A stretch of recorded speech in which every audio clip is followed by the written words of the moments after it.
안녕하세요. 저는 서울에 혼자 살고 있는 돌싱 30대 남자입니다. 여러분들에겐 첫사랑의 기억이 어떻게 남아있나요?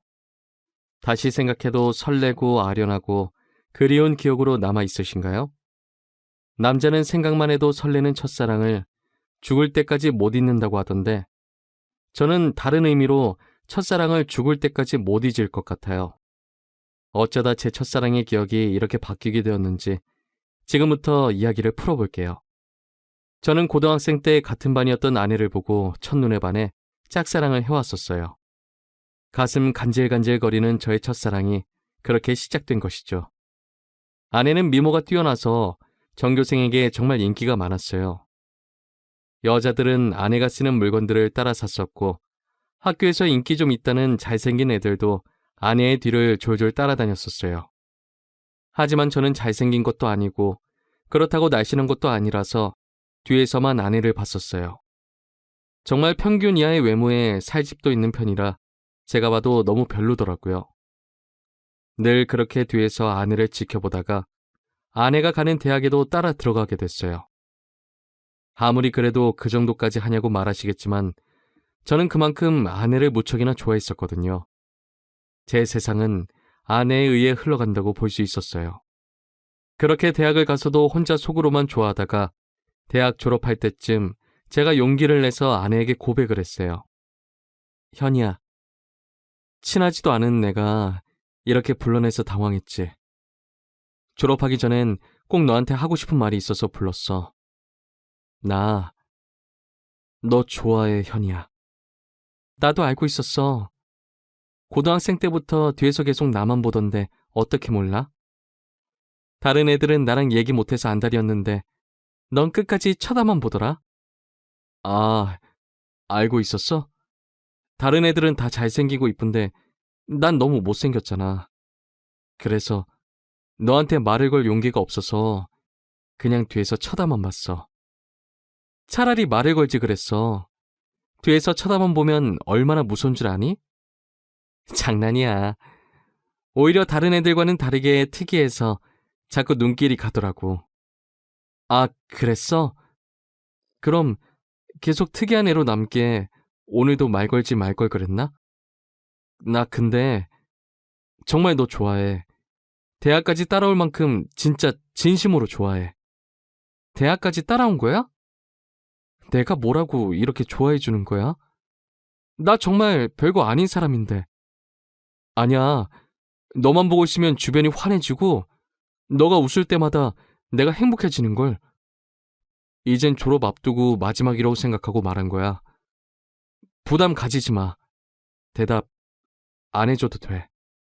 왜? 난 대답하고 싶은데. 원래 고백은 대답 들으려고 하는 거 아닌가? 나는 좋아. 우리 한번 만나보자. 아직 어리니까 가볍게 만나보고 아니면 그때 헤어지면 되지. 저는 인생은 믿져봐야 본전이라는 생각에 당연히 차일 것이라고 예상하고 고백한 것인데 예상 밖으로 아내는 활짝 웃으면서 저를 받아주더라고요.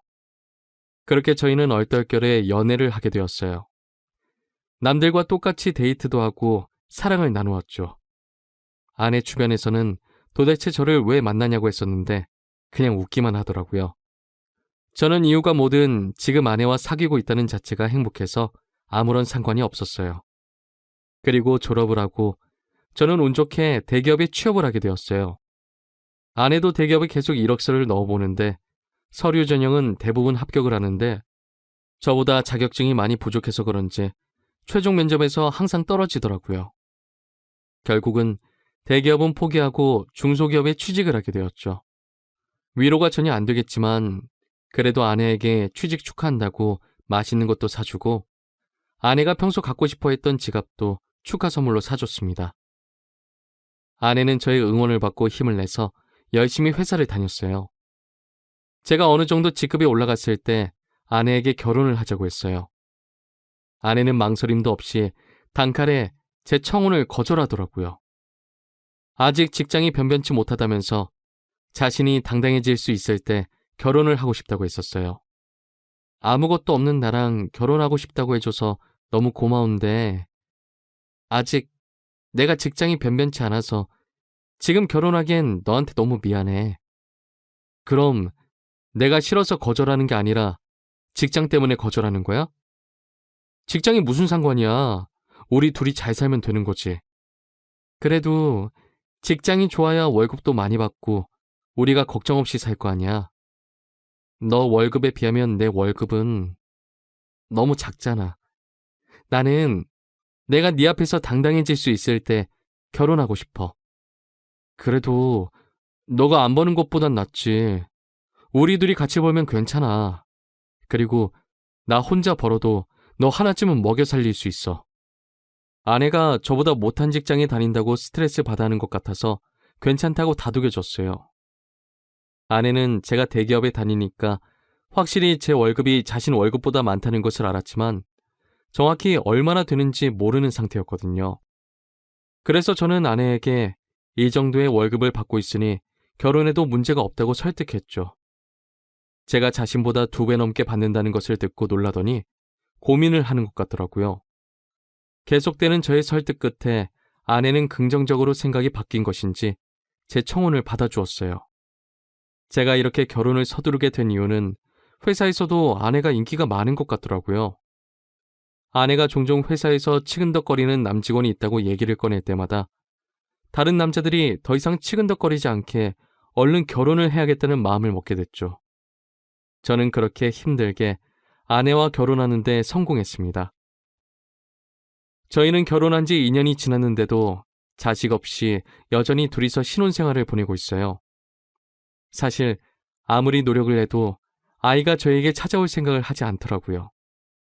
아내와 저는 아직 젊으니까 조급해하지 말고 아이가 찾아올 때까지 천천히 기다려보기로 했어요.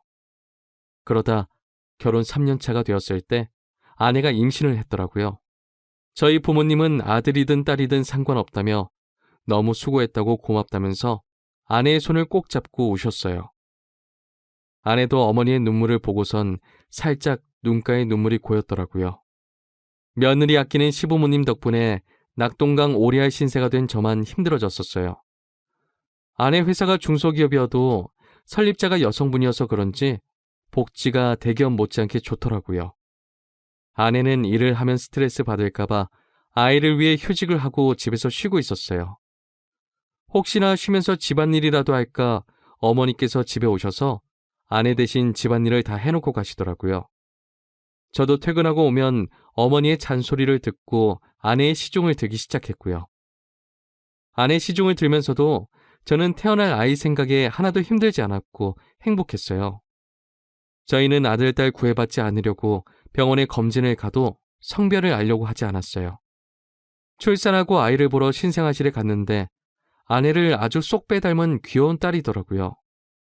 엄마를 닮아서 그런지 아이의 얼굴이 벌써 완성형이라고 호들갑 떨었다가 아내한테 주책이라면서 벌써 딸 바보 됐냐고 등짝 한 대 맞았네요.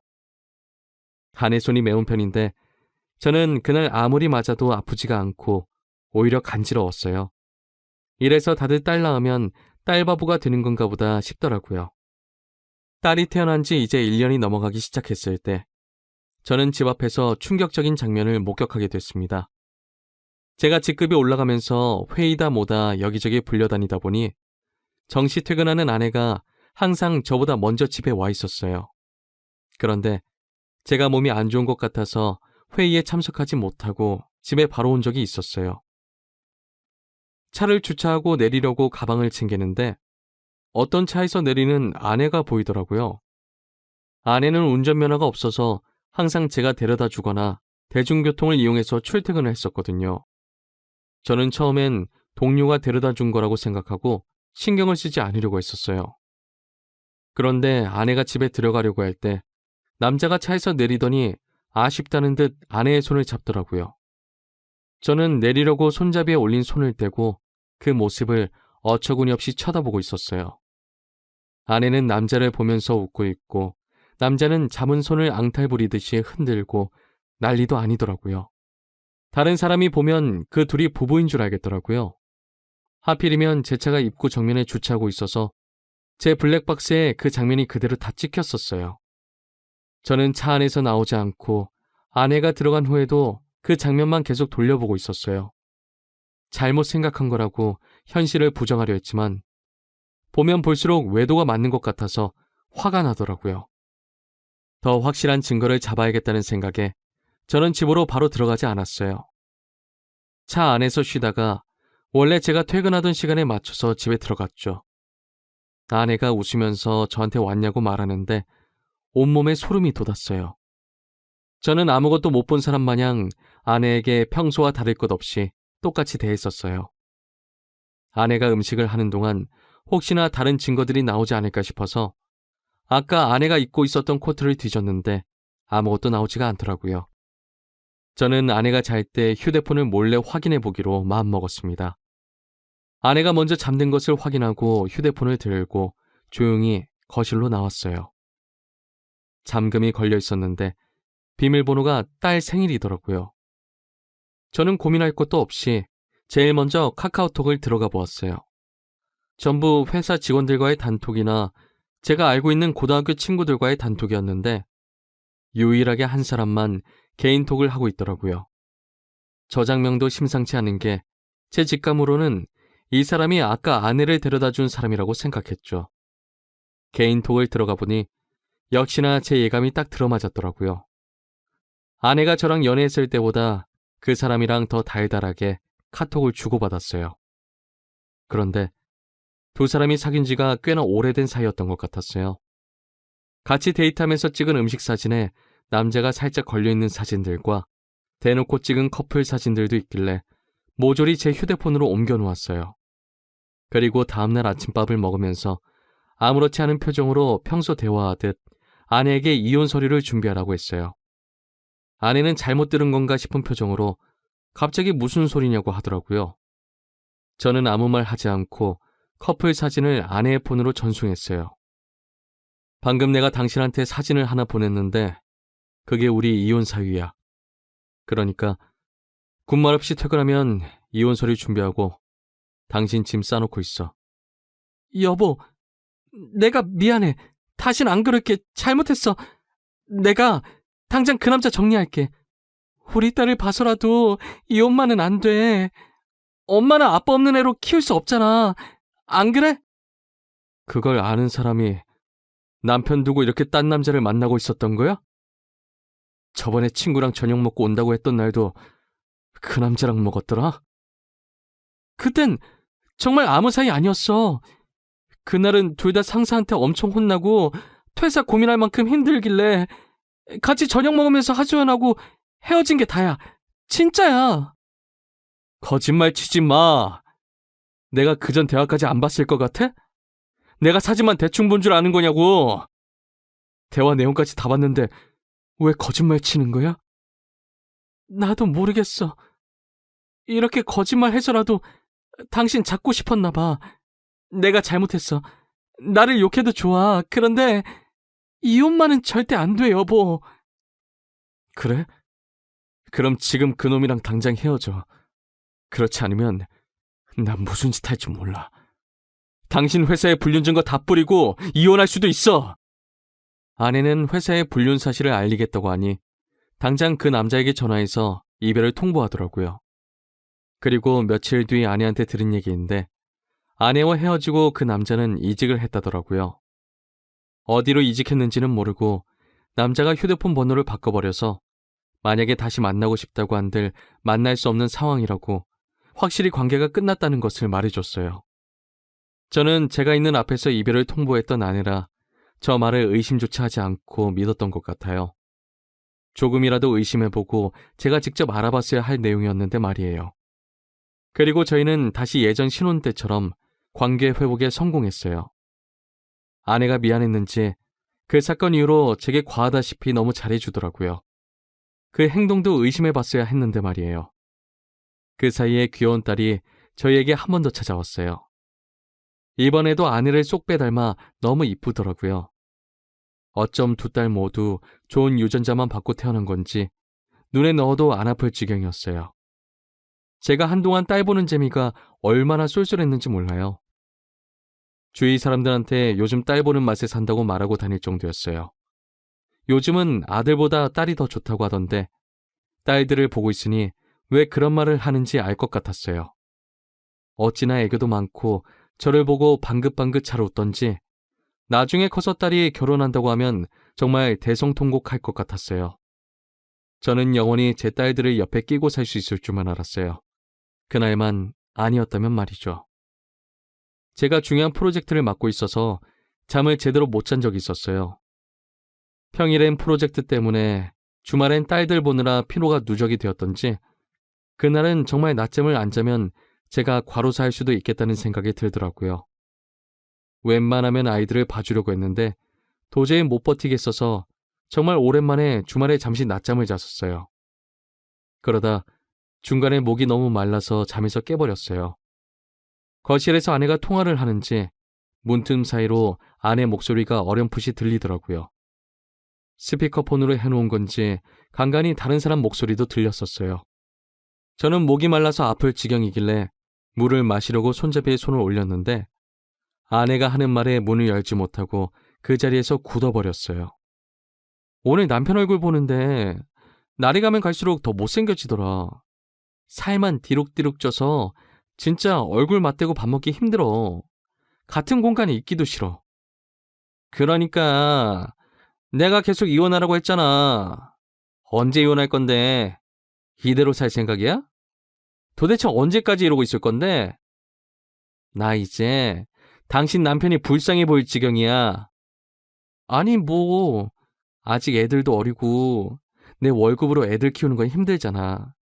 그렇다고 당신 월급도 많은 게 아니니까 조금만 더 있다가 하려고.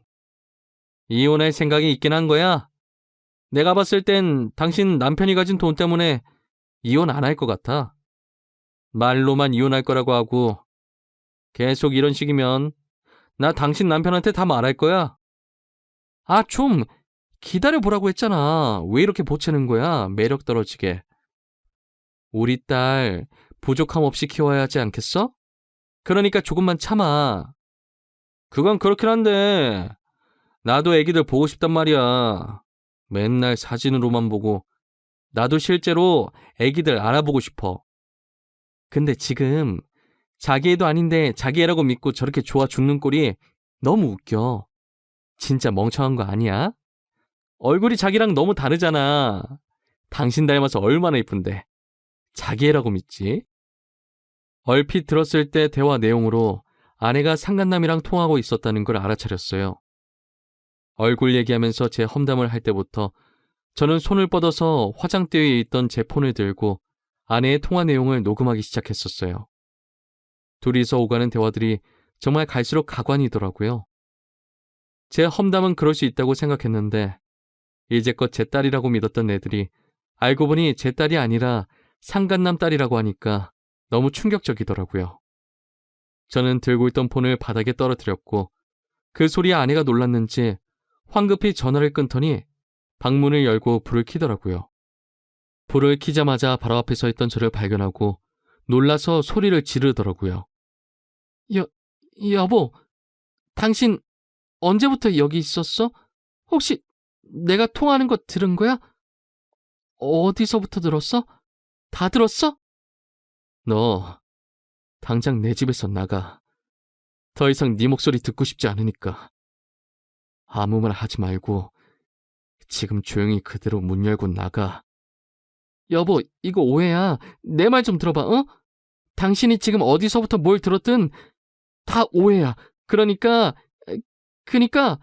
이거 드라마 얘기야. 내가 요즘 보는 막장 드라마 있는데 그 얘기하는 거였어. 내가 방금 분명히 당신 목소리 듣고 싶지 않다고 말했을 텐데. 나가. 안 나가? 못 나가겠으면 내가 나가게 만들어줘? 아이들 데리고 당장 나가! 여보, 내가 정말 미안해, 어? 나 여기서 절대 못 나가. 한 발자국도 안 나갈 거야. 여기서 나가면 정말 갈 곳이 없어. 그러니까 제발 한 번만 봐줘.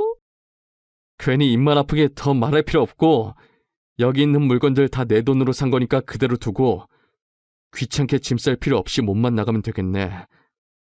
아이들 데리고 나가. 내 인내심도 여기까지니까. 아내는 계속 나갈 수 없다면서 제 바지가랑이를 잡고 늘어지더라고요. 저희가 싸우는 소리에 놀란 애들도 울고불고 난리가 났었어요. 제 애가 아니라는 말을 들으니 더 이상 애들이 울든 말든 달래주고 싶지가 않았어요. 아이용품은 저희 집에 둬왔자 필요가 없으니 대충 애들 집만 챙겨서 아내 손에 쥐어줬어요. 아내는 제가 쥐어진 가방을 던지고 못 간다면서 바닥에 들어 눕더라고요. 제가 경찰에 전화하는 신용을 하니 아이들을 데리고 나갔어요. 알고 보니 아내는 전에 저한테 들켰던 그 상간남과 계속 만나고 있었더라고요. 저번에 헤어졌다는 말도 거짓말이었고 이직을 했다는 말도 전부 거짓말이었어요. 그렇게 저를 속이고 둘은 뒤에서 만남을 이어갔던 거예요. 제 자식이라고 믿었던 딸들도 그 남자와 아내 사이에서 낳은 딸들이었던 거죠. 지금까지 저와 자신 사이에 아이를 낳고 싶지 않아서 피임약을 복용하고 있었더라고요. 아내는 상간남이 가진 게 쥐뿔도 없었는데 단지 얼굴 하나만 보고 맞는 것이었어요. 저랑은 그저 돈을 많이 버니까 돈 때문에 계속 만나다가 결혼까지 하게 된 것이었죠. 저는 모든 사실을 알고 바로 변호사 선임해서 이혼 소송과 상간남 소송을 했어요. 아내와 상간남은 제게 당장 줄 돈이 없다고 미안하다고 빌더라고요. 여보, 내가 잘못했어. 당신이 이혼하라면 이혼해줄게. 우리 소송까지는 하지 말자, 어? 그래도 같이 살아온 세월이 있는데 합의 이혼으로 끝내면 안 될까? 정말 죄송합니다. 용서받지 못할 짓 한 거 알아요.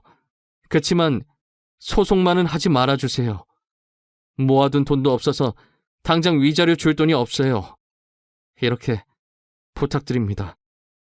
이렇게 될 거라고 예상을 못했나 봐요. 제가 저번에도 용서하고 넘어가 주니까 이번에도 사과하면 그냥 넘어갈 줄 알았어요?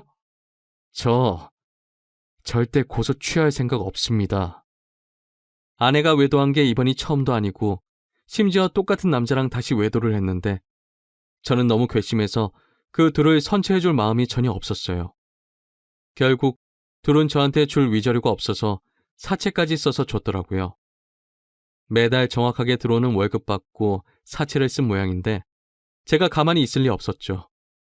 저는 불륜 증거들을 아내 회사에 뿌리기 시작했어요. 회사 내 커뮤니티에 익명으로 녹음본과 함께 글도 올렸고 팩스로 커플 사진들도 보내고 제가 할 수 있는 건 다 했었어요. 결국 아내와 상간남은 회사에서 질타를 받으며 그대로 쫓겨났습니다. 그리고 현재까지도 빚쟁이들을 피해 도망 다니고 있는 것 같더라고요. 그러게 처음 제가 용서하고 넘어가 줬을 때 정신을 차렸어야 했는데 자기 발등 자기가 찍는 짓을 왜 하나 싶습니다. 저는 정말 죽을 때까지도 이 일을 절대 못 잊을 것 같아요. 다시는 결혼할 생각도 그렇다고 연애를 할 생각도 전혀 없어요. 저는 이렇게 혼자서 걱정 없이 사는 것도 괜찮을 것 같다는 생각을 해요. 오히려 부양할 가족이 없으니 마음이 더 편해졌어요. 저희 어머니는 아직도 집사람이 바람펴서 이혼한 줄 모르고 계세요. 나이도 많으신데 혹시나 충격에 쓰러지실까봐 영원히 제 가슴에만 묻어두려고 합니다.